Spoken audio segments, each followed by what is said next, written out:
Well, hello everybody. Welcome back to the Porter Says podcast. My name is Heath. I want to thank you so much for tuning into this episode tonight or today, whenever you're watching it.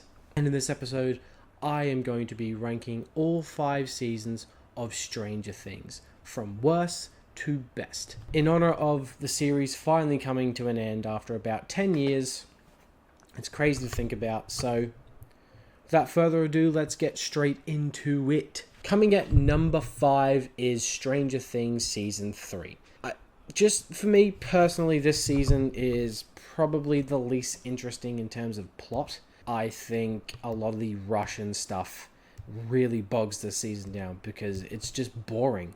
Like, there's really nothing interesting that comes out of it, really. There's none of the Russian characters are that threatening, really. Besides, the only character that, is really good that comes out of this Russian subplot or plot is Alexei. And you got this whole thing with Billy and the Mind Flare because he's the one who gets taken over by it and he essentially becomes the main villain. And look, I like Billy as a character. He's great. The actor does a really good job with the role. He's just not really that interesting enough of a character to be the main villain. Look, there's a lot of good things about this season. I'm not saying it's bad at all. At the end of the day, it's still Stranger Things, so it's still somewhat peak television in my opinion. The Starcart Mall is awesome. You get Robin, you get more of Steve and Dustin, and I do like the very 80s summer vibe that this season has to it. The last 2 episodes of this series or season I should say, are some of the best episodes that the series has going for it. It really brings up the season quite a bit, but at the end of the day, it is my least favorite.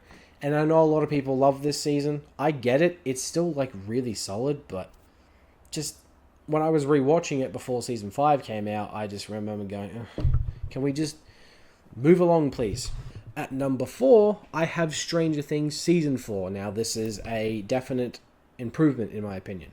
I really do like this season. I remember anticipating it when it was coming out because it had been a couple years since season 3. I was just wanting to see where the story was going next because the way the last season ended was very, very, very interesting and intriguing.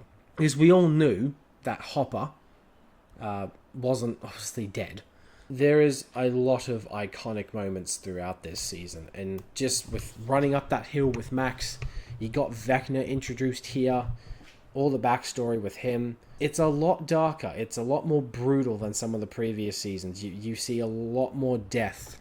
But you got a decent amount here. You got people getting their bones snapped and people getting impaled, I believe so. Does someone get impaled in this? I don't know. You've got a great character like Eddie, who is awesome.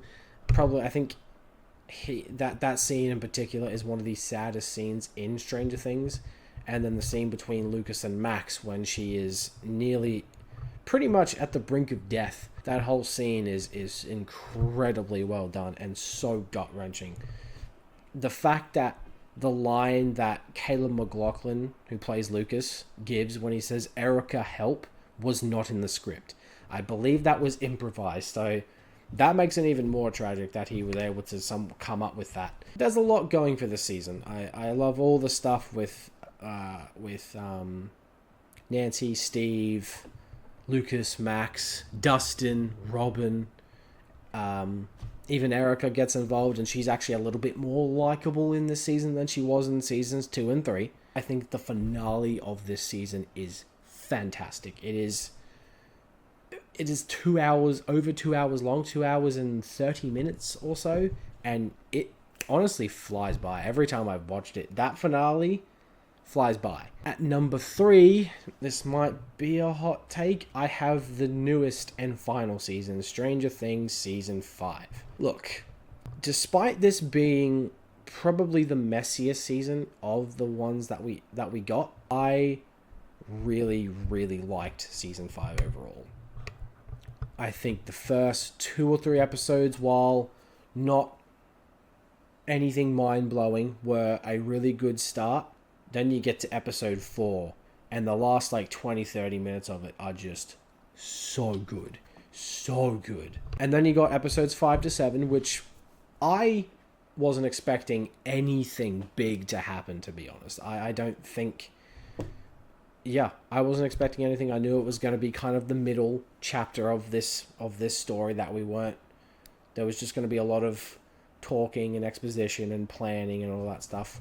I think that all the stuff with Dustin and Steve is great. Like, you are a little bit annoyed because you want to desperately see them become friends again, because for a lot of the season, you know, they're at odds with each other.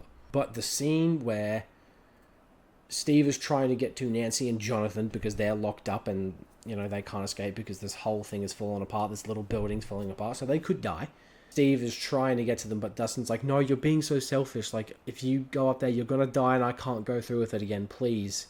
And they finally have their little moment of reconciliation, and I really liked that. And Will finally got more to do in this season. I was very happy to see him. I think Noah Schnapp is, in my opinion, I know a lot of people have been hating on him recently, but I think he's a great actor, and he does a really good job. Coming out scene, I know a lot of people have been iffy on it, but I thought it was really well done, and it was well acted, well shot. I mean, the fact that it took a couple of days to film and then it took God knows how many takes just to get it right, but overall I think it came out really well done. And then of course you get the finale. I know I'm skimming a lot over this season, but the finale to me made up for how kind of messy and a little bit lackluster this season had been. It had been really enjoyable and fun and a lot of shocking moments, but this finale, man, like, just to see everything come together and to be wrapped up in over 2 hours, the final scenes between Mike and Eleven was awesome. I laughed, I cried. It's up to our own interpretation of what happened to Eleven, but I personally think that she's gone. She's truly, truly dead. And I think Mike has just come up with all these, you know, this story that he chooses to believe. And that's, you know, in the very final scene, which, my God, that got me. The final scene between all the kids playing one last D&D game and saying, look, I choose to believe that she's out there at the waterfalls. There's a lot of good stuff in that finale.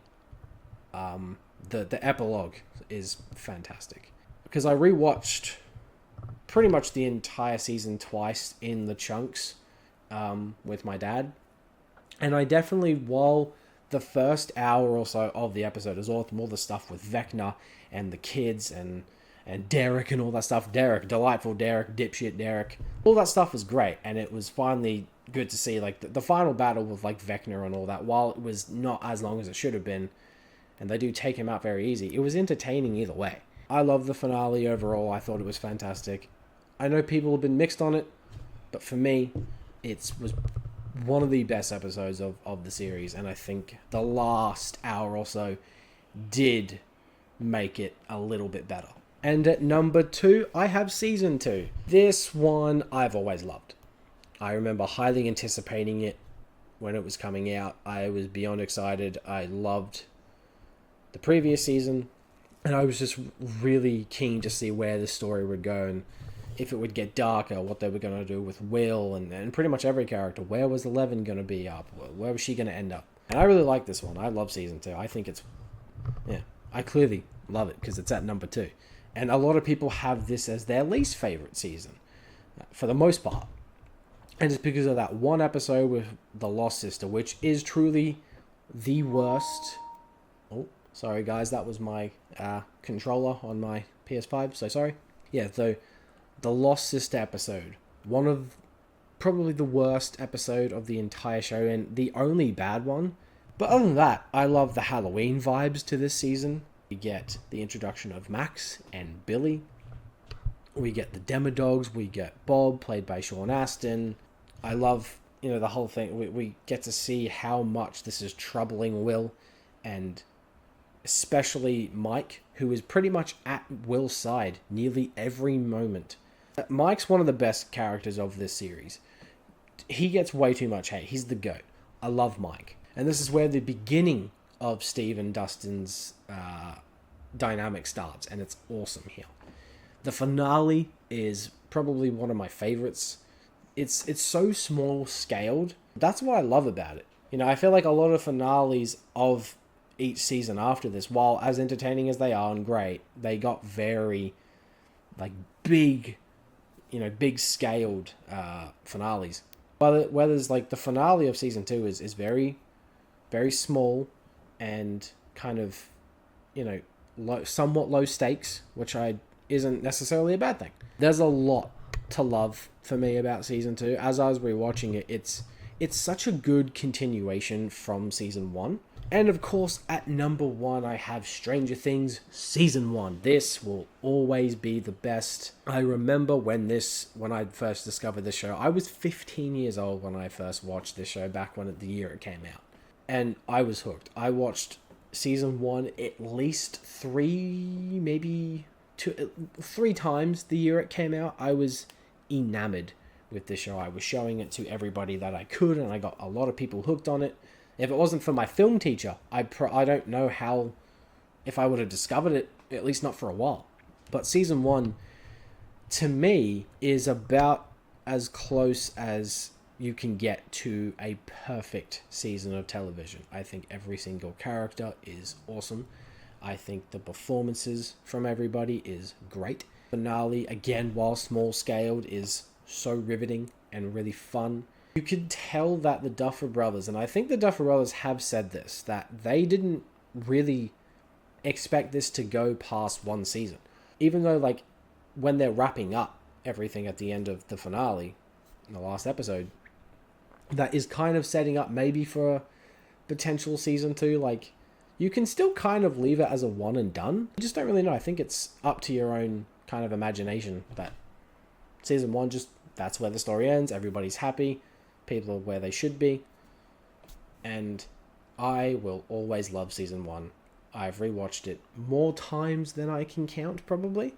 That's going to wrap it up for this episode, guys. I hope you enjoyed. Do be sure to check out the merch store, since it is pretty much... it's officially got stuff on there. So I would implore you to go check it out and just, see what you think.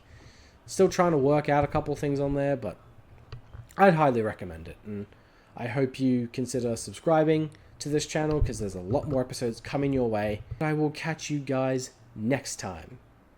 Take care.